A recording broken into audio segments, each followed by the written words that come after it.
قال الإمام البخاري رحمه الله تعالى حدثنا حفص بن عمر حدثنا هشام عن قتادة عن أنس النبي صلى الله عليه وسلم وقال ليسبن أقواما سقفا من النار بذنوب أصابوها عقوبة ثم يدخلهم الله الجنة برحمته يقولون الجهنميون.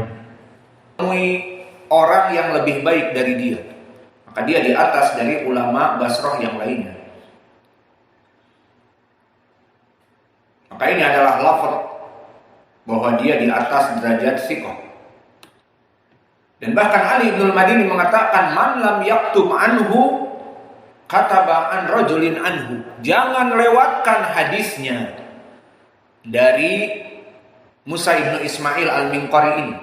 Jika kalian terlewat satu hadis saja darinya, maka tulis dari orang yang menulis hadis darinya, menandakan hadis-hadisnya sangat agung di kalangan para ulama, karena dia imam besar, ilmunya luas.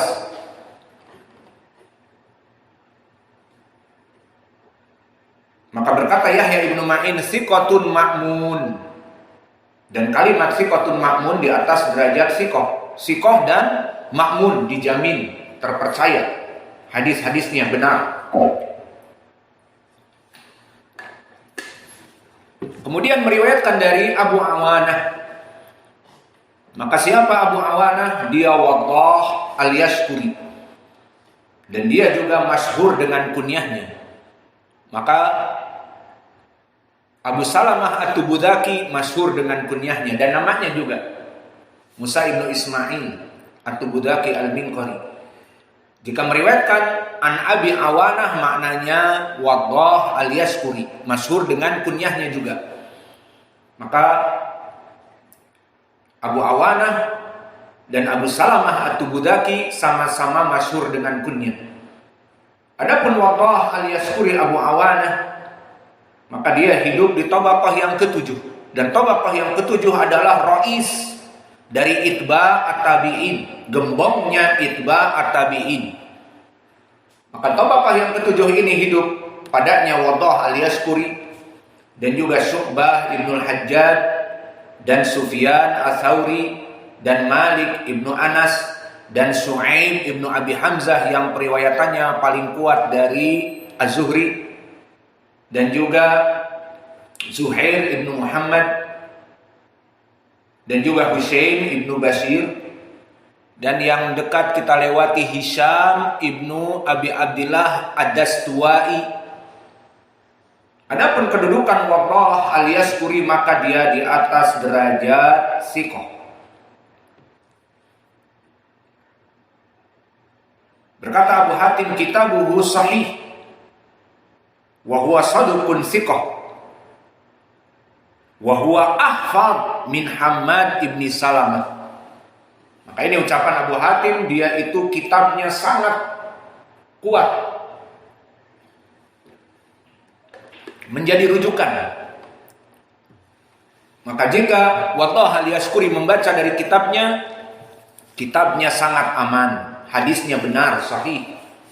Maka dia saduqun siqah. Digabung antara siqah dengan saduq menunjukkan bahwa dia di atas derajat siqah. Dan bahkan disebutkan ahfad min Hammad ibni Salamah, bahwa dia lebih kuat dari Hammad ibnu Salamah. Dan antum tahu Hammad ibnu Salamah, mereka hidup di tabaqah yang ke-8 beserta Hammad ibnu Zaid. Dua imam, Hammad ibnu Zaid dan Hammad ibnu Salamah dari Basrah. Namun Hammad ibnu Zaid lebih unggul dari Hammad ibnu Salamah. Dan begitupun Waddah al-Yashkuri lebih unggul dari Hammad ibnu Salamah. Ini ucapan Abu Hatim, dan ini menunjukkan derajat dia di atas dari siqah. Dan berkata Imam Ahmad, jika Abu Awanah meriwayatkan dari kitabnya, maksudnya dia membaca dari kitabnya bukan dari hafalannya, maka asbat, hadisnya sangat kuat. Maka lihat ya ibadallah, catatan-catatan yang antum tulis dari kami ataupun dari guru-guru kalian itu sangat penting, karena semakin banyaknya catatan dari faidah, semakin banyak fawaid yang kalian tulis dapatkan dari guru kalian. Itu yang pertama. Dan yang kedua, jika catatan itu antum jaga, maka kelak antum meriwayatkan dari catatan itu seakan-akan antum menjadi guru antum. Seperti guru antum meninggal misalnya, maka antum naik tahta menjadi guru, maka seakan-akan di saat antum melihat catatan dari guru antum, bahwa antum ini bagaikan gurunya. Dan dulu seperti itu, sebagian ulama sangat mementingkan catatan. Bahkan dia seorang yang hafal dari catatannya. Namun lebih baik aku membacakan catatanku kepada murid-murid perawi hadisku, itu lebih baik. Karena apa? Karena dengan melihat catatan lebih terjaga. Maka catatan itu perkara yang penting. Maka di dalam pelajaran ilmu mustalah telah kita pelajari bahwa dhabt yang qasim ila qismain. Hafalan itu terbagi menjadi dua. Hafalan sadr, hafalan di dalam hati, yang seperti kita sering di dalam khutbah, ceramah memberikan dari hafalan, seperti itulah hafalan. Dari periwayatan hadis ataupun Quran, itu hifdzus sadr. Dan di sana ada hifdzul kitab, menjaga kitabnya agar tidak masuk perkara-perkara yang tidak diinginkan, mulai dari air hujan, karena nanti kalau terkena air hujan catatannya akan rusak, semua tulisannya akan menempel, tidak ada beda antara ro dengan alif dengan sin, semuanya sama, membaur tintanya. Maka dijaga agar tulisannya benar, dan dijaga agar tidak masuk kepadanya catatan-catatan orang lain yang aneh dan salah. Maka oleh sebab itu didoifkan Katibul Laits, sekretarisnya Laits. Siapa namanya? Abdullah ibn Saleh Katibul Laits Al-Misri juga. Maka Katibul Laits, sekretarisnya Laits, dia duduk banyak dengan Imam Laits Ibnu Sa'ad, dan Imam Laits Ibnu Sa'ad imam dunia pada saat itu. Dia yang menjaga gawang Mesir. Dia hidup di zaman ke-7 di ini juga.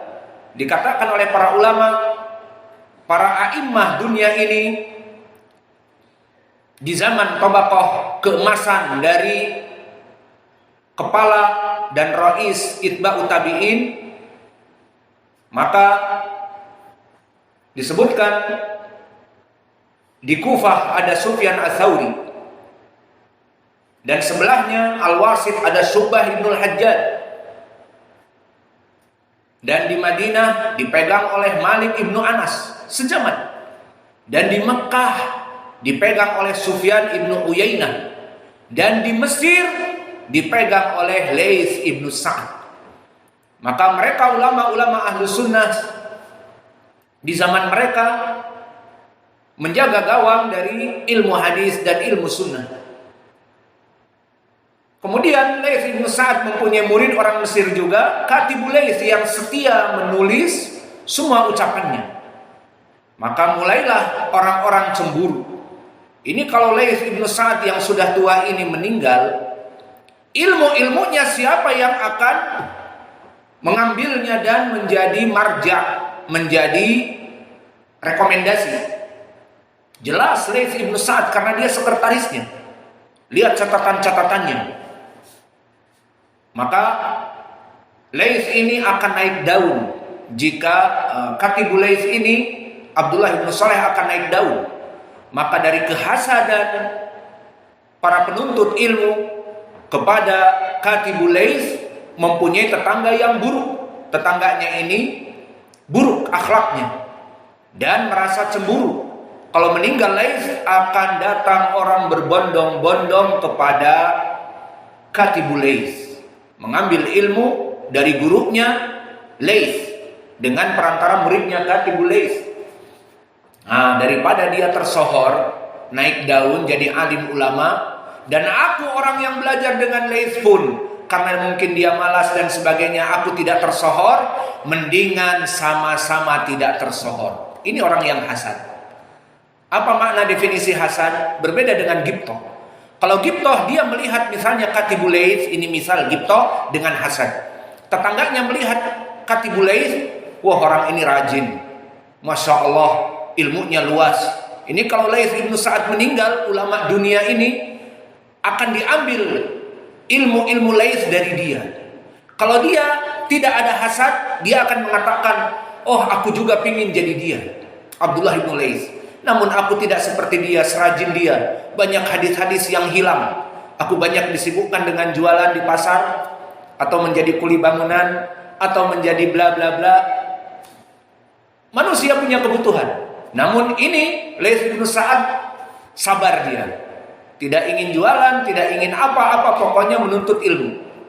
Akhirnya dia hanya gibtoh. Seandainya aku seperti Katibul Laits, kemudian dia mengikuti semampunya. Maka ini dinamakan gibtoh, dan ini boleh, halal, menjadi penyemangat.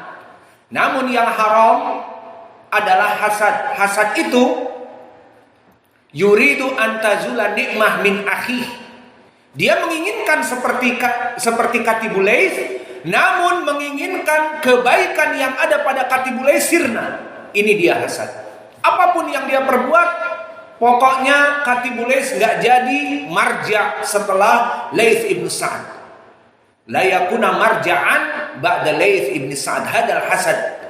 Fahakada hadar rajul. Idan mada kataba kitabatan wa yuqallid kitabah Katibul Laits. Maka dia melatih dirinya meniru tulisan seperti gaya tulisan Katibul Laits. Coba bayangkan bagaimana hasadnya orang ini. Semua orang mempunyai gaya tulisan. Tulisan Hasbi berbeda dengan tulisan Qais. Berbeda juga gaya tulisannya dengan Hudzaifah dalam menulis Alhamdulillah saja. Berbeda. Maka dia melatih dirinya agar tulisannya sama seperti Katibul Laits. Ada apa? Apakah ingin menipu pihak bank karena dia meniru tanda tangan? Lah, bukan hanya sekedar itu. Tetapi dia ingin memalsukan hadis-hadis kecatatan Katibul Laits. Muta'ammid yuqallid kitabah Katibul Laits likai yasna ahadis fi daftari wa yalqa wa yarmi fi bait Katibul Laits hatta Katibul Laits akhadaha fayudkhilahu fi kutubihi. Maka Katibul Laits tidak menyangka kalau itu adalah hadis-hadis palsu yang dibuat oleh tetangganya. Tulisannya sama. Ditulis di zaman dulu belum ada buku yang satu jilid, maka hanya tercecer lembaran-lembaran. Wallahu alam, mungkin kertas HVS pun dan polio belum ada. Wallahu alam bagaimana mereka menulis. Yang jelas dilemparkan tulisan-tulisan itu kepada Katibul Laits di rumahnya, tetanggaan. Maka Katibul Laits masuk ke rumah, loh, ini kok ada ceceran dari tulisan-tulisanku. Tulisannya seperti tulisanku, padahal bukan tulisannya. Lihat bagaimana jahatnya. Idan khalas, oh ini hadis-hadis yang dulu aku tulis. Dipikirnya seperti itu. Dimasukkanlah lembaran-lembaran itu kepada kitabnya, disatukan. Akhirnya masuk hadis-hadis buatan tetangganya, haddatsana fulan an fulan anin nabi, dari kepalanya. Perbuatan Nabi, ucapan Nabi, maudhu, semuanya dari buatannya. Bahkan sanad-sanadnya aneh. Ini yang diketahui nanti. Maka akhirnya Katibul Laits tidak menyadari tetangganya berbuat seperti itu. Setelah meninggal Laits ibnu Sa'ad yang harusnya dia naik daun, mulailah orang-orang datang kepada Katibul Laits. Berikan hadis-hadis Laits, berikan hadis-hadis Laits. Dia riwayatkan haddatsana fulan an allan anin nabi kada wa kada.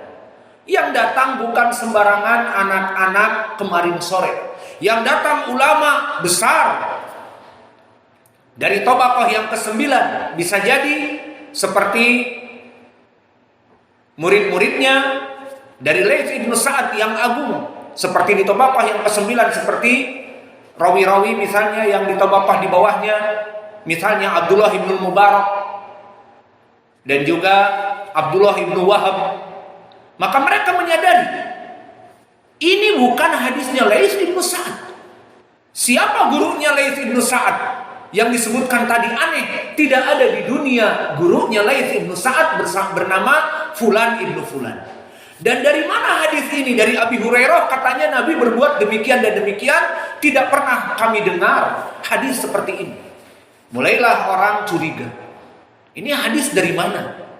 Setelah diperiksa, di antara mereka akhirnya para ulama yang setelahnya ada yang mencap dia pendusta karena sanadnya aneh dan hadisnya aneh.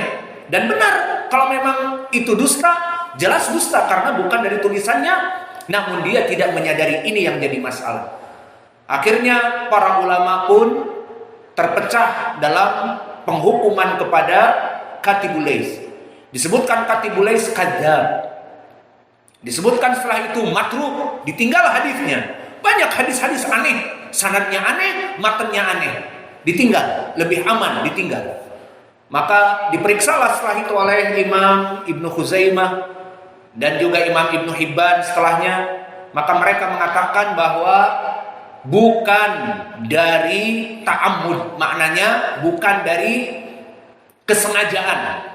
Ini adalah kesalahan dan diketahui bahwa tetangganya yang berbuat demikian mungkin hasil dari tetangganya inilah dia sengaja berkoar-koar untuk menjatuhkan Katibul Laits karena dia senang. Katibul Laits tidak jadi alim ulama, sama seperti aku, orang biasa. Lihat Hasan, daripada naik Katibul Laits dan dia sama-sama muridnya Laits bin Sa'ad di Mesir, mungkin tinggal di pondoknya sama. Daripada dia naik, mendingan dia jatuh bersama aku, sama-sama jatuh. Akhirnya tetangga ini jatuh. Dialah yang menulis hadis dan Katibul